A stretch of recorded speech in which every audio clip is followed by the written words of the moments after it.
या देवी सर्वभूतेषु मां ब्रह्मचारिणी रूपेण संस्थिता नमस्तस्यै नमस्तस्यै नमस्तस्यै नमो नमः। ह्रीं श्रीं अंबिकायै नमः। स्वागत है सभी दर्शक साथियों का, सभी भक्तों का आपके अपने YouTube चैनल रामकृष्ण जी शिवम स्टूडियो में। आशा करता हूँ सभी स्वस्थ होंगे और माँ भगवती लक्ष्मी से प्रार्थना करता हूँ आपके घर में खुशियाँ बरसती रहें और आपकी मनोकामनाएं पूर्ण होती रहें। चलिए बात करते हैं। आज माघ मास की गुप्त नवरात्रि का द्वितीय दिन माँ ब्रह्मचारिणी का दिन है और आज श्री दुर्गा सप्तशती का दूसरा अध्याय आप आज की कथा में सुनेंगे और भी महत्वपूर्ण जानकारियाँ आप लोग आज की कथा में सुनेंगे। तो ज़्यादा समय नहीं लेते हुए प्रारंभ करेंगे श्री दुर्गा सप्तशती का दूसरा अध्याय। कथा प्रारंभ करने से पहले आपसे निवेदन करना चाहेंगे कि अभी तक आपने हमारे YouTube चैनल रामकृष्ण जी शिवम स्टूडियो चैनल को सब्सक्राइब नहीं किया हो तो प्लीज़ चैनल को सब्सक्राइब करें और बेल को प्रेस करके रखें जिससे नोटिफिकेशन सबसे पहले आपको मिले।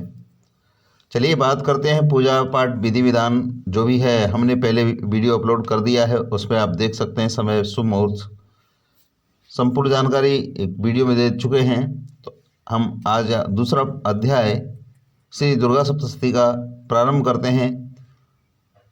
महर्षि मेधा ऋषि बोले कि प्राचीन काल में देवताओं और असुरों में पूरे 100 वर्ष तक घोर युद्ध हुआ। जब घोर युद्ध हुआ था तब देवराज इंद्र देवताओं के नायक थे।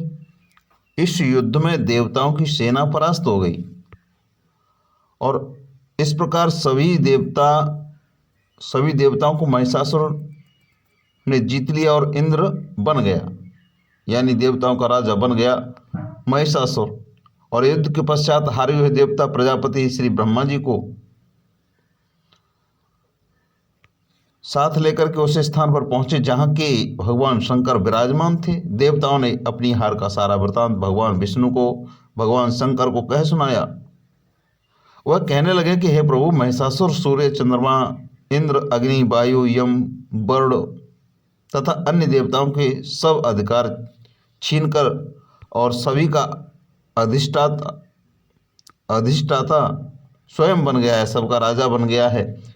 उसने समस्त देवताओं को स्वर्ग से निकाल दिया है, सभी देवताओं को स्वर्ग से निकाल दिया है और वह मनुष्यों की तरह पृथ्वी पर विचर रहे हैं। और दैत्यों की सारी करतूत हमने आपको सुना दी और आपकी शरण में इसलिए आए हैं कि आप उनके वध का कोई उपाय सोचेंगे, बताएंगे। देवताओं की बात सुनकर के भगवान विष्णु और शंकर को दैत्यों पर बड़ा गुस्सा आया और उनकी भौहें तन गईं, आंखें लाल हो गईं, गुस्से में भर गए। भगवान विष्णु के मुख से बड़ा भारी तेज निकला और उसी प्रकार का तेज भगवान शंकर, भगवान ब्रह्मा जी और इंद्र आदि दूसरे देवताओं के साथ प्रकट हुआ। फिर वह सारा तेज एक में मिल गया। सब देवताओं से जो तेज निकला वो एक हो गया और एक तेज पुंज बन गया। वह तेज पुंज जैसे दिखता था जैसे कोई जाज्वल्यमान पर्वत हो। देवताओं ने देखा कि उस पर्वत की ज्वाला चारों ओर फैली हुई थी और देवताओं के शरीर से प्रकट हुए तेज की किसी अन्य तेज से तुलना नहीं की जा सकती थी। इस स्थान पर, यानी ऐसे एक स्थान पर तेज इकट्ठा होना, वह तेज एक देवी का रूप बन गया, देवी के रूप में परिवर्तित हो गया। अपने प्रकाश से तीनों लोगों को व्याप्त जान पड़ा। वह भगवान शंकर का तेज था। उससे देवी का मुख प्रकट हुआ। भगवान शंकर के तेज से देवी का मुख प्रकट हुआ। यमराज के तेज से सिर के बाल बने और भगवान विष्णु के तेज से उनकी भुजाएं बनी। चंद्रमा के तेज से दोनों स्तन और इंद्र के तेज से जंघा बनी तथा पिंडली बनी। पृथ्वी के तेज से नितंब भाग बना। ब्रह्मा के तेज से दोनों चरण, सूर्य के तेज से उनकी उंगलियां पैदा हुई और वसुओं के तेज से हाथों की उंगलियां और कुबेर के तेज से उनकी नासिका बनी। बृहस्पति के तेज से उनके दांत और अग्नि के तेज से उनके नेत्र बने, संध्या के तेज से उनकी भौहें और वायु के तेज से उनके कान प्रकट हुए। इस प्रकार उस देवी का प्रादुर्भाव हुआ। महिषासुर से पराजित देवता उस देवी को देखकर के अत्यंत प्रसन्न हुए। भगवान शंकर ने अपने त्रिशूल में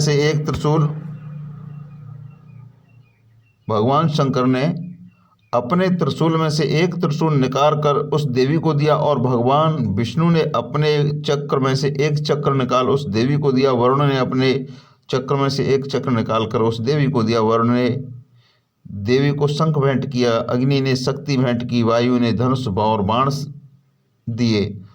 सहस्र नेत्रों वाले देवराज इंद्र ने उसे अपने वज्र से उत्पन्न करके वज्र दिया और ऐरावत हाथी का एक घंटा उतार करके देवी को भेंट किया। यमराज ने उसे काल दंड में से एक दंड दिया। वरुण ने उसे पास दिया। प्रजापति ने उस देवी को सुफटिक की माला दी और ब्रह्मा जी ने उसे कमंडल दिया। सूर्य ने देवी के समस्त रोमों में अपनी किरणों का तेज भर दिया। काल ने उसे चमकती हुई ढाल और तलवार दी और उज्ज्वल हार और दिव्य वस्त्र भेंट किए और उसके साथ ही उसने दिव्य चूड़ामणि दी, 2 कुंडल, कंकण, उज्ज्वल अर्धचंद्र बाहों के लिए बाजूबंद और चरणों के लिए नूपुर, गले के लिए सुंदर हंसली और उंगलियों के लिए रत्नों की बनी हुई अंगूठियां दी।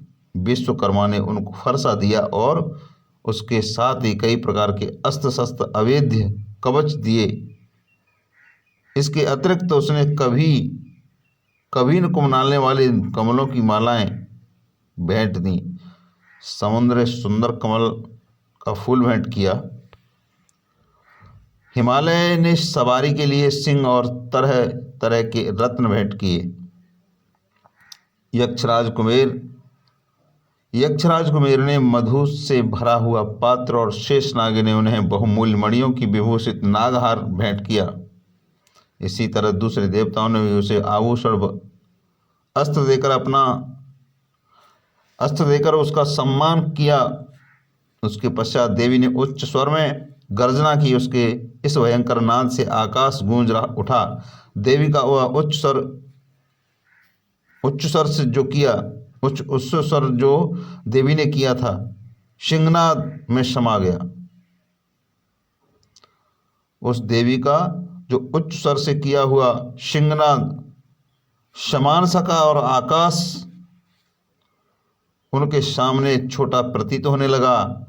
उससे बड़े जोर की प्रतिध्वनि हुई, जिससे समस्त विश्व में हलचल मच गई और समुद्र कांप उठे, पृथ्वी डोलने लगी और सब के सब पर्वत हिलने लगे। देवताओं ने उस समय प्रसन्न होकर सिंहवाहिनी जगतमयी देवी से कहा कि देवी तुम्हारी जय हो। इसके साथ महर्षियों ने भक्ति भाव से विनम्र होकर के उनकी स्तुति की। संपूर्ण त्रिलोकी को शोकमग्न देखकर के दैत्यगण अपनी सेनाओं को साथ लेकर के हथियार आदि सजा करके उठ खड़े हुए। महिषासुर के क्रोध की कोई सीमा नहीं थी। उसने क्रोध में भर करके कहा, यह सब क्या उत्पात है। फिर अपनी सेना के साथ उस ओर दौड़ा। जिस ओर से भयंकर नाद का शब्द सुनाई दिया था, आगे पहुंचकर उसने देवी को देखा, जो कि अपनी प्रभा से तीनों लोकों को प्रकाशित कर रही थी। उसके चरणों के भार से पृथ्वी दबी जा रही थी। माथे के मुकुट से आकाश में एक रेखा सी बन रही थी और उसके धनुष की टंकोर से सब लोग क्षुब्ध हो रहे थे। देवी अपनी सहस्रों भुजाओं की संपूर्ण दिशाओं से फैलाई खड़ी थी। इसके पश्चात उनका दैत्यों के साथ युद्ध छिड़ गया और कई प्रकार के अस्त्र शस्त्रों से सब दिशाएं उद्भासित होने लगीं। महिषासुर की सेना का सेनापति चिच्छोर नामक एक महान असुर था। वह आगे बढ़ करके देवी के साथ युद्ध करने लगा और दूसरे दैत्यों की चतुरंगी सेना साथ लेकर के चामर्क भी लड़ने लगा और 60,000 महारथियों को साथ लेकर के उदग्र नामक महादैत्य आकर के युद्ध करने लगा और महाहनु नामक असुर 1 करोड़ रथियों को लेकर के असिलोमा नामक असुर 5 करोड़ सैनिकों का साथ लेकर के युद्ध करने लगा। बास्कल नामक असुर 8 लाख असुरों के साथ युद्ध में आ डटा। बिडाल नामक असुर 1 करोड़ रथियों सहित लड़ने लगा और इनके अतिरिक्त और भी हजारों असुर हाथी घोड़े लेकर के लड़ने लगे और इनके सबके पश्चात महिषासुर करोड़ों रथों हाथियों और घोड़ों सहित वहाँ आकर देवी के साथ लड़ने लगा। सभी असुर तोमर भिंदपाल शक्ति मुसल खंडक फरसों पट्टियों के साथ रणभूमि में देवी के साथ युद्ध करने लगे। कई शक्तियां फेंकने लगे और कोई अन्य शस्त्रादि उनके पश्चात सबके सब दैत्य अपनी अपनी तलवारें हाथों में लेकर के देवी की ओर दौड़े और उससे मार डालने का उद्योग करने लगे। मगर देवी ने क्रोध में भरकर खेल ही खेल में उनके सबके अस्त्र शस्त्रों को काट दिया। उसके पश्चात ऋषियों और देवताओं ने देवी की स्तुति आरंभ कर दी। प्रसन्न होकर के असुरों के शरीर पर अस्त्र शस्त्रों की वर्षा करती रही। देवी का वाहन भी क्रोध से भरकर के दैत्य सेना में इस प्रकार विचरने लगा जैसे वन में दावानल फैल गया हो। युद्ध करती हुई देवी ने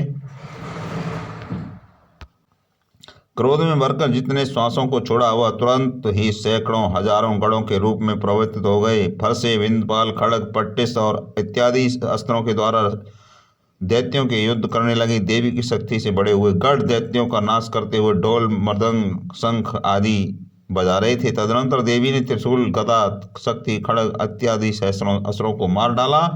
कितनों को घंटों की भयंकर आवाज से ही यमलोक में पहुंचा दिया। कितनों को ही असुरों को उनके पास में बांधकर पृथ्वी पर घसीट दिया। कितनों ही अपनी तलवारों के टुकड़े टुकड़े कर दिए। कितनों की गदाओं की चोट धरती पर मार करके सुला दिया। कई दैत्य मूसल की मार से घायल होकर के रक्त बमन करने लगे और शूल से छाती फट जाने पर पृथ्वी पर गिर गए, लेट गए। कितनों को बाण से कमर तोड़ दी। देवताओं की पीड़ा देवताओं को पीड़ा देने वाले सभी दैत्य कट कट करके मरने लगे। कितनों की बाहें अलग हो गईं, कितनों की ग्रीवा कट गई, कितनों के सिर कट करके भूमि पर लुढ़क गए, कितनों के शरीर बीच बीच से फट गए, कितनों की जंघाएं फट गई, कितने पृथ्वी पर गिर पड़े, कितने ही सिरों पैरों की कटने लगे पर भी भूमि पर खड़े हुए थे। शस्त्र हाथ में लेकर के देवी ने लड़ने लगे और कई दैत्यगण भूमि में बाजों की ध्वनि के साथ नाचने लगे। कई असुर जिनके सिर कट चुके थे बिना सर के धड़ ही हाथ में तलवार लिए लड़ रहे हैं। दैत्य रह रह करके ठहरो ठहरो करते हैं हुए देवी के साथ युद्ध करते हैं, ललकारते हैं। जहाँ पर घोर संग्राम हुआ था वहीं भूमि पर रथ हाथी घोड़े से असुरों की लाशों भर गईं।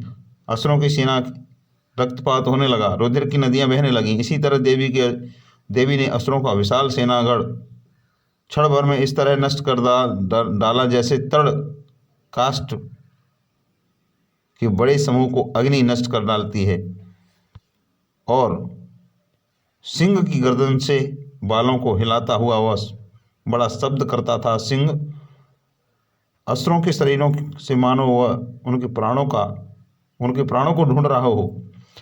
वहाँ देवी के गणों ने जब दैत्यों के साथ युद्ध किया तो देवताओं ने प्रसन्न होकर के आकाश से उन पर पुष्प की वर्षा की। आज का दूसरा अध्याय यहीं समाप्त होता है। मिलते हैं कल तीसरे अध्याय के साथ। तब तक के लिए जय माता दी, जय श्री राधे कृष्णा, जय श्री श्याम, जय हिंद, वंदे मातरम। अभी तक चैनल को सब्सक्राइब नहीं किया हो तो प्लीज़ चैनल को सब्सक्राइब करें।